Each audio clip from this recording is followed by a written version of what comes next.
This meeting is being recorded. Hello, everyone. Sorry about that. Let me get my slideshow up. All right. So, my name is Asiahanna White. Today, I will be doing my PowerPoint presentation on contactless payments. So, I do apologize in advance. I am running into some technical difficulties with my camera. So, I do apologize with the delay. I know that it's the end of the semester, so I do apologize. I know some of you all are waiting for my presentation so you can turn in your assignments. So I just wanted to apologize for that as well. I'm not sure what the issue is with my camera. I tried updating the drivers, deleting them, uninstalling the app, tried the F8. It didn't work. So I do apologize for not being able to put a face to the name, but nonetheless, we'll go ahead and get started.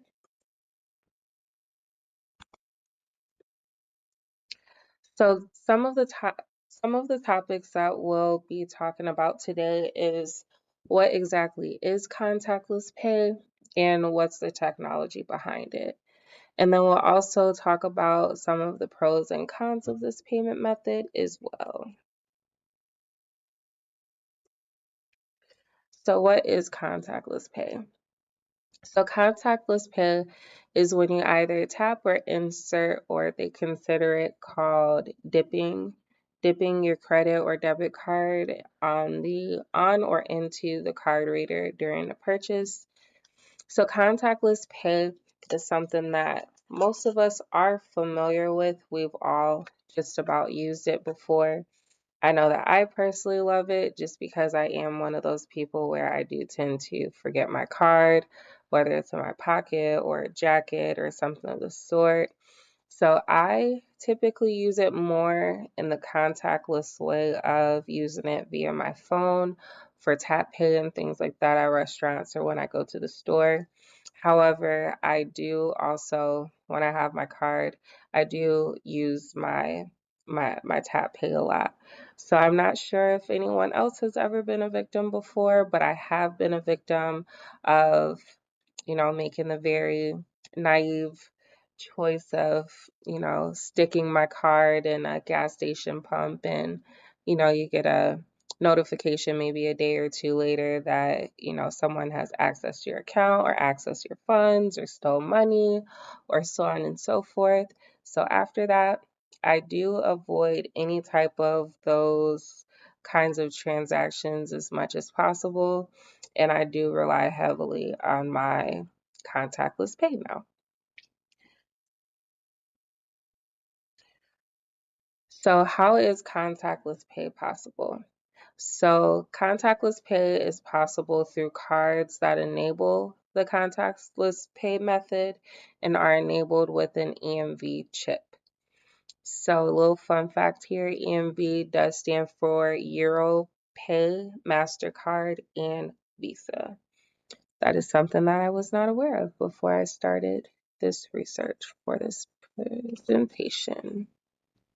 So, how does the EMV chip work? So, the EMV chip is a small computer chip that's embedded into your card.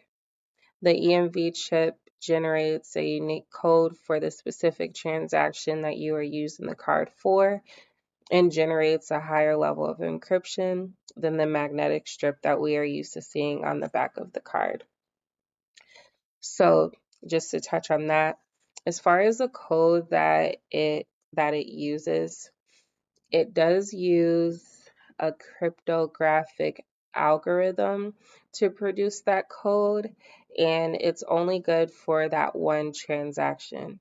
So it does up the security just due to the fact that it creates that code for every transaction. So even if someone were to have like a transmitter or something like that, and they were to, get the code or get the information for your card or, something like that, or try to clone it, they wouldn't be able to do so because it's only valid for that one transaction.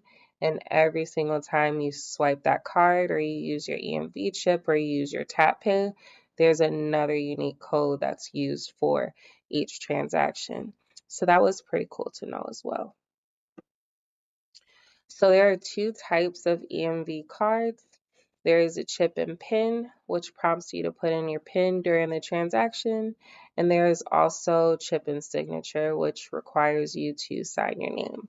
So, of course, I think that we've all, for the most part, maybe probably all of us, were more familiar with the chip and PIN. That is the most common type. I feel like maybe, possibly, if I remember correctly, when it started back in 2015 that I remember, using it and it requiring to sign your name. But for the most part, it just requires for you to put in your PIN.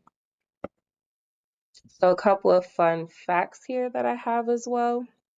So MasterCard and Visa, they both set a deadline of the end of 2015. It was October to be specific, for all credit card users to replace their magnetic strip cards with a credit card containing the chip. Then also as of 2020, nearly 73% of all card transactions made in the United States used EMV chip technology, and 75% of US stores were accepting credit cards with EMV chips. So that is a pretty big change, and I'm pretty sure that as of now in 2024, pretty sure that maybe that 73%, it has gone up a lot.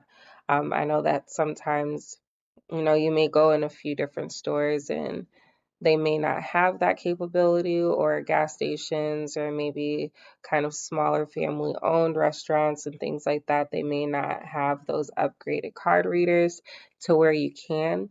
But for the most part, even if they don't have those big black ones, they usually have the little smaller white ones where you can just tap.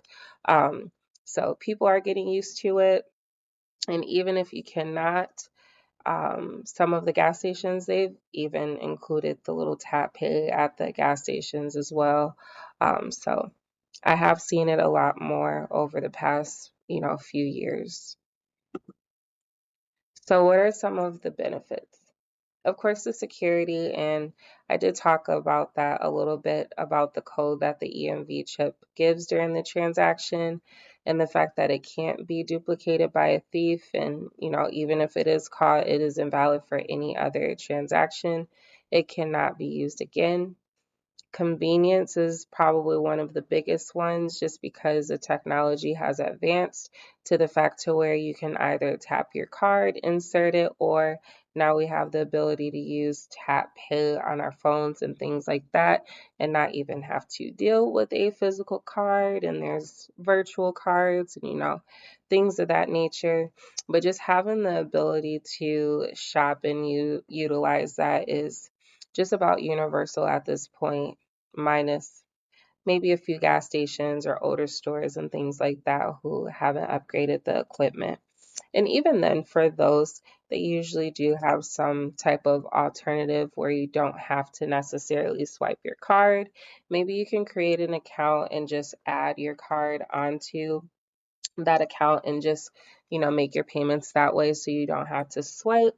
But of course, that would just take extra precautions as well whenever you're putting that information in there. Just make sure, we're using VPNs and we aren't connecting to their Wi Fi when we're adding our card information and things of that sort. And then another benefit of it would be offline support. So it's supported offline, which means that you can purchase without an internet connection, which is super convenient. Wouldn't it be super inconvenient if, you went to go use your card, or, you went to go use your tap pay or something like that, but you had to have a Wi-Fi connection in order to do it. So those are some of the benefits of it. Honestly, I didn't really find any cons in regards to it. A lot of the benefits, they were pros as far as the security, just the fact that it is just about impossible. Nothing is impossible in the technology world, but just about impossible for those codes to be duplicated or to be, reused.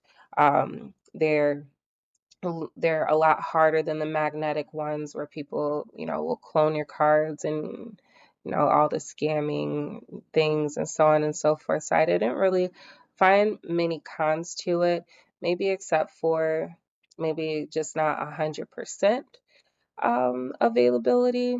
I know there are some places that don't have that ability, but I haven't found that to be too much of a con just because, there are other alternatives, maybe like just adding your card information like I discussed or something like that. But overall, that is all the information that I have in regards to the EMV chip. I did have some little pictures and things like that, so I'm sorry. I'm not sure how that went either. Um, but thank you so much for your time. Thank you for listening. I hope that you guys had a great semester, and I wish you all the best in regards to your future endeavors. Thank you so much.